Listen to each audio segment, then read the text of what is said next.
ಸುಮ್ಮನೆ ಬರೀ ಟ್ವೀಟ್ ಮಾಡ್ಬಿಟ್ಟು ಒಂದು ಪೇಪರ್ ಹೇಳಿಕೆ ಕೊಟ್ರೆ ಪ್ರಾಬ್ಲಮ್ ಸಾರ್ಟ್ ಔಟ್ ಆಗಲ್ಲ.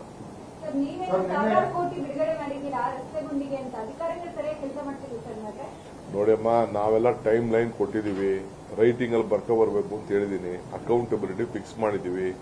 ನಿನ್ನೆ ರಾತ್ರಿ ಮಳೆ ಬಿಡ್ತು, ನೀವು ಹೆಂಗ್ ಮಳೆ ನೋಡಿದ್ರು ಏನೋ ಗೊತ್ತಿಲ್ಲ. ನಾವು ಓಲ್ಡ್ ನೈಟ್ ಎಚ್ಚರವಾಗಿದ್ದೆ, ಅರ್ಥ ಆಯ್ತಾ? ಆ ಮಳೆ ಬಿಡುವಾಗ ಏನೇನಾಯ್ತು ಅಂತ ನನಗೆ ಗಾಬರಿ ಆಯ್ತು ರಾತ್ರಿ ಎಲ್ಲ. ಈ ವಿಧಾನಸೌಧ ಪಕ್ಕದಲ್ಲೇ ನೋಡಿ, ಒಂದೇ ರಾತ್ರಿಗೆ ಸುಮಾರು ಒಂದು 20 ಗುಂಡಿ ಬಿದ್ದಾವೆ. ನಾನು ನೋಡಿದೆ, ನಾನೇ ಬೆಳಗ್ಗೆ ಅಷ್ಟೊತ್ತಿಗೆ ನಾನು ನೋಡಿದೆ ಅದನ್ನ. ಸೊ ಇದು ನೇಚರ್, ಇದು ಏನು ಮಾಡೋಕ್ಕಾಗಲ್ಲ. ಹಂಗಂತ ನಾವು ಮುಚ್ಚಲೇಬೇಕು, ನಾವು ತಪ್ಪಿಸ್ಕೊಳಕ್ಕಾಗಲ್ಲ. ನಮ್ಮ ರೆಸ್ಪಾನ್ಸಿಬಿಲಿಟಿ ಇದೆ. ಯಾರೋ 4 ಜನ ಟ್ವೀಟ್ ಮಾಡ್ಬಿಡ್ತಾರೆ, ಇನ್ಯಾರೋ ಒಂದು ಪೊಲಿಟಿಕಲ್ಗೋಸ್ಕರ ಹೆಸರು ಬರ್ತದೆ ಅಂತ ಅಂದ್ಬಿಟ್ಟು ನೀವು ಮೀಡಿಯಾ ಅವರು ಪಿಕಪ್ ಮಾಡ್ತಾರೆ. ಬನ್ನಿ, ನಾನು ತೋರಿಸ್ತೀನಿ, ಮಹಾರಾಷ್ಟ್ರ, ಡೆಲ್ಲಿ ಎಲ್ಲ ನಾನು ತೋರಿಸ್ತೀನಿ ಗುಂಡಿಗಳನ್ನೆಲ್ಲ. ಅಲ್ಲಿ ಯಾಕೆ ಬರ್ತಾ ಇಲ್ಲ? ಬರೀ ಬೆಂಗಳೂರದೇ ಯಾಕೆ ಬರ್ತಾ ಇದೆ ದೇಶದಲ್ಲಿ? ಇಲ್ಲಿ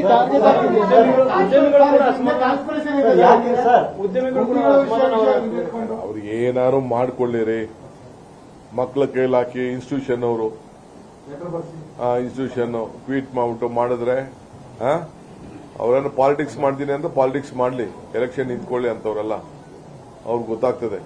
ಸರ್, ಉದ್ಯಮಗಳು ಹೊರಗಡೆ ಹೋಗ್ತಿದೆ ಅಂತ ಒಂದಿಷ್ಟು ಬೆದರಿಕೆ ಹಾಕುವಂತ ಕೆಲಸ ಪಾಪ ಅವ್ರಿಗೇನೋ ಜನ ಇಲ್ಲ, ಕರಿತಾ ಇದ್ದಾರೆ.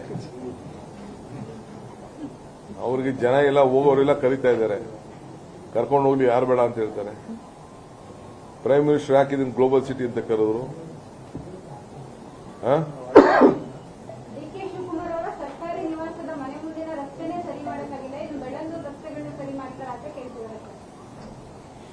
ಆಯ್ತು, ನಿಮ್ಮ ಮಾತನ್ನ ಕೇಳಲ್ಲ, ಅವ್ರಿಗೆ ಯಾರಿಗೂ ಉತ್ತರ ಕೊಡಕ್ಕೆ. ನನಗೆ ಈಗ ಶನಿವಾರ ನಾನು ಸಿಎಂ ಮಾತಾಡಿದೀವಿ.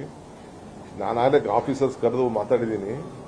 ಶನಿವಾರ ಸಾಯಂಕಾಲ 6 ಗಂಟೆಗೆ ಸಿಎಂ ಕೂಡ ಒಂದು ರೌಂಡ್ ಎಲ್ಲರನ್ನೂ ಕರೆದು ಮೀಟಿಂಗ್ ಮಾಡ್ತಾರೆ. ನಾವು ಎಲ್ಲರಿಗೂ MLAಗಳಿಗೆ ಹೇಳಿದ್ವಿ, ನಾವೇನು ಗ್ರಾಂಟ್ ಕೊಡ್ತಾ ಇದೀವಿ ಅದನ್ನೆಲ್ಲ ಬರೀ ನೀವು ರೋಡ್ಗೆ ಉಪಯೋಗಿಸಬೇಕು 75% ಅಂತ ಹೇಳಿದ್ವಿ ನಾವು. ಅಧಿಕಾರಿಗಳು ಕೆಲಸ ಮಾಡ್ತಾ ಇರೋದ್ರ ಬಗ್ಗೆ ಸಮಾಧಾನ ಇದೆಯಾ ಸರ್? ಸ್ಯಾಟಿಸ್ಫ್ಯಾಕ್ಷನ್ ಇದೆಯಾ? ನೋಡಿ, ಅದಕ್ಕೋಸ್ಕರನೇ ನಾವು 5 ಕಾರ್ಪೊರೇಷನ್ ಮಾಡಿ ಜಾಸ್ತಿ ಪೋಸ್ಟ್ಗಳು ಕ್ರಿಯೇಟ್ ಮಾಡ್ತಾ ಇದೀವಿ. ಇದು ಸೂಪರ್ವೈಸರ್ ಮಾಡಬೇಕು. ಬರೀ ಗುಂಡಿ ಮುಚ್ಚೋದು ಒಂದರಿಂದಾನೇ ಪ್ರಾಬ್ಲಮ್ ಸಾರ್ಟ್ ಔಟ್ ಆಗಲ್ಲ. ತಿರ್ಗಾ ಹೊಸ ರೋಡ್ಸ್ ನ ಸರ್ಫೇಸ್ ಕ್ರಿಯೇಟ್ ಮಾಡಬೇಕು. ಅದಕ್ಕೆಲ್ಲ ನಾವು ಆಗಲೇ ಪ್ಲಾನ್ ಆಫ್ ಆಕ್ಷನ್ ನಾವು ರೆಡಿ ಮಾಡ್ಕೊಂಡಿದ್ವಿ.